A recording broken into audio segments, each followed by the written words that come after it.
नमस्कार, आप देख रहे हैं खबर भारत। मध्य प्रदेश के इंदौर में मिले कोरोना की तीसरी लहर के संकेत। 12 बच्चे हुए शिकार, 4 की मौत। जी हां, कोरोना की तीसरी लहर को लेकर असमंजस की स्थिति पूरे देश ही नहीं अपितु विश्व भर में बनी है।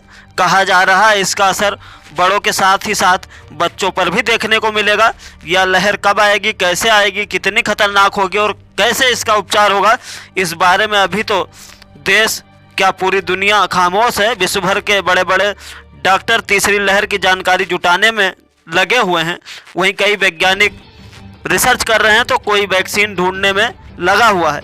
एक के बाद दूसरी लहर की भयावहता देख चुके देशवासी अब तीसरी लहर झेलने और अपने मासूम बच्चों के शिकार होने की कल्पना कर ही कांप उठते हैं। इसी बीच मध्य प्रदेश के इंदौर शहर में कुछ ऐसे संकेत मिले हैं जो कहीं न कहीं भयावह स्थिति की ओर इशारा करते हैं। जी हां, हम आपको बता दें, जो कोरोना की इस तीसरी लहर के लक्षण इंदौर में देखने को मिले हैं वह स्थिति को काफ़ी भयानक बना सकते हैं। प्रदेश के सबसे बड़े अरबिंदो मेडिकल कॉलेज में ऐसे 12 बच्चे भर्ती हुए जिनमें कोरोना के लक्षण थे ही नहीं, पर जब इनका एंटीबॉडी टेस्ट कराया गया तो पता चला कि इन्हें कोरोना आकर चला भी गया और किसी को पता नहीं चला। आइए सुनते हैं इसी विषय पर अरबिंदो अस्पताल के एक विशेषज्ञ का क्या है कहना। 750 बच्चे अरबिंदो मेडिकल कॉलेज में एडमिट हुए थे, जो कि पहली लहर और अब तक एडमिट हुए थे। इनमें से करीब 50 बच्चे ऐसे थे जो एक इन्फ्लेमेटरी सिंड्रोम अभी चालू हुआ है, मल्टी इन्फ्लेमेटरी सिंड्रोम, उससे पीड़ित थे, जिनमें से कई बच्चे कोविड निगेटिव भी थे। 12 बच्चे ऐसे निकले थे जिनको कि इस बीमारी की हर तरीके के कॉम्प्लिकेशंस हुए थे और वो कोविड निगेटिव भी थे उसमें और पॉजिटिव भी थे। 4 बच्चों की इसमें डेथ हुई है, जिसमें से एक बच्चा तो 90% लंग इन्वॉल्व था। कुछ बच्चों के लंग कम इन्वॉल्व थे, बट उनके मल्टी ऑर्गन डिसीज़ हुई थी। उनको मल्टी ऑर्गन से मेरा मतलब ये है कि उनको हार्ट में भी कुछ प्रॉब्लम हो जाती है इस बीमारी के कारण, उनकी किडनी में भी इफेक्ट आता है, ब्रेन में भी इफेक्ट आता है, लंग में भी इफेक्ट आता है और शरीर का अलग अलग अंग उसमें इन्वॉल्व होते हैं। हमें सब पेरेंट्स को ये ध्यान रखना चाहिए कि अगर चूँकि अपने को तीसरी लहर की शंका है और ये उससे कोरिलेट हो रही है बीमारी, कोई भी बच्चे को सिर दुखता है, हल्का सा बुखार आता है, सर्दी जुकाम होता है, सांस लेने में तकलीफ होती है, हाँफनी भरती है, तो इमीडिएट अपने पास में बच्चों के डॉक्टर को दिखाकर सलाह ले लें। वो जांच की जो सलाह दें वो जांच करा लें। उससे हम इसको अगर जल्दी पिकअप कर लेंगे तो इलाज बहुत जल्दी संभव हो जाएगा। कुछ बच्चों को बारीक बारीक रेशेस, जो पहले मीजल्स और वो सब होती थी, उस तरह के रेशेस भी आ रहे हैं, तब भी मरीज को इमीडिएट दिखाने जाएं।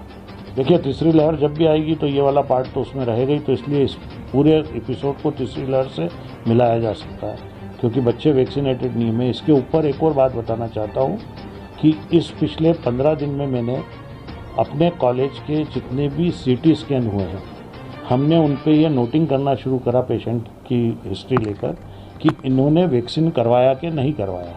तो हमने ये पाया है कि जिसने एक बार वैक्सीन कराया या जिसने वैक्सीन नहीं कराया है, उनके लंग 50 से 90% तक इन्वॉल्व पाए गए और इनमें से कई मरीजों को पल्मोनरी एम्बोलिज्म हुआ। पल्मोनरी एम्बोलिज्म ये होता है कि खून के कतले जो बनते हैं अंदर इस बीमारी के अंदर, वो जाके लंग की जो मेन आर्टरी है उसमें जमा हो जाते हैं और एकदम सर्कुलेशन रुक जाता है और डेथ हो जाती है लोगों की। तो ये भी हमने पाया है और अर्ली डायग्नोस करके उनका खून पतला होने की जितनी बढ़िया से बढ़िया दवाई दी है वो दी, तो उससे अच्छे रिजल्ट मिले। इसका मेरा कहने का मतलब यही है कि जो एक वैक्सीन कराया है, जिनने वैक्सीन नहीं कराया है, उनको कभी कोरोना पॉजिटिव हो या निगेटिव हो, बट अगर एक छोटी सी भी तकलीफ मालूम पड़ती है, खांसी की, सांस लेने की, बुखार, हाई ग्रेड बुखार आने की, इमीडिएट अपने पास में जो भी डॉक्टर अवेलेबल है या जो भी अस्पताल अवेलेबल है, प्रॉपर डॉक्टर, नीम हकीम के पास न जाएं, घर पे इलाज न करें, अच्छे अस्पताल में जाके इलाज करवाएं, क्योंकि ये बीमारी इन सरी के लोगों को एकदम बढ़ रही है और एकदम जानलेवा हो रही है। तो मेरा ये सब मरीजों को भी संदेश है और बच्चों को भी संदेश है। यहाँ 1 साल से लेके तो करीब 16 साल के बच्चे थे, खूब तेज़ बुखार आए, सिर दुखने का बच्चा बोले, नॉर्मल बच्चे को कभी हाँफनी आने लग जाए, खांसी चले, रेशेस आ जाएं, ये 4-5 चीज़ें हों। ऐसी ही खबरों के लिए आप बने रहें खबर भारत के साथ। चैनल को लाइक, शेयर और सब्सक्राइब करना ना भूलें। हाँ, एक विशेष बात, 2 गज दूरी, मास्क है जरूरी, इसका पालन अवश्य करें।